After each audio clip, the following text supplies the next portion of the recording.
નમસ્તે, મારું નામ કૃપાલીબેન દિલસભાઈ ડાભી છે. આપણે આજે ધોરણ 6 માં ચિત્રપદાની શીખીશું.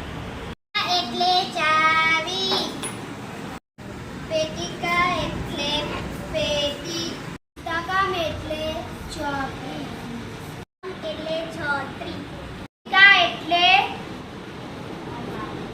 ફાઈલ, પુષ્પાલ એટલે ફૂલ,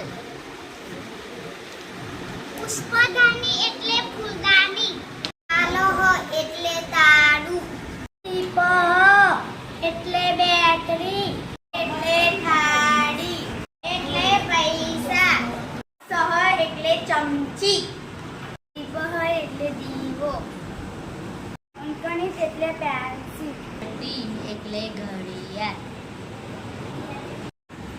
અપરિકા એટલે કચરા પેટી,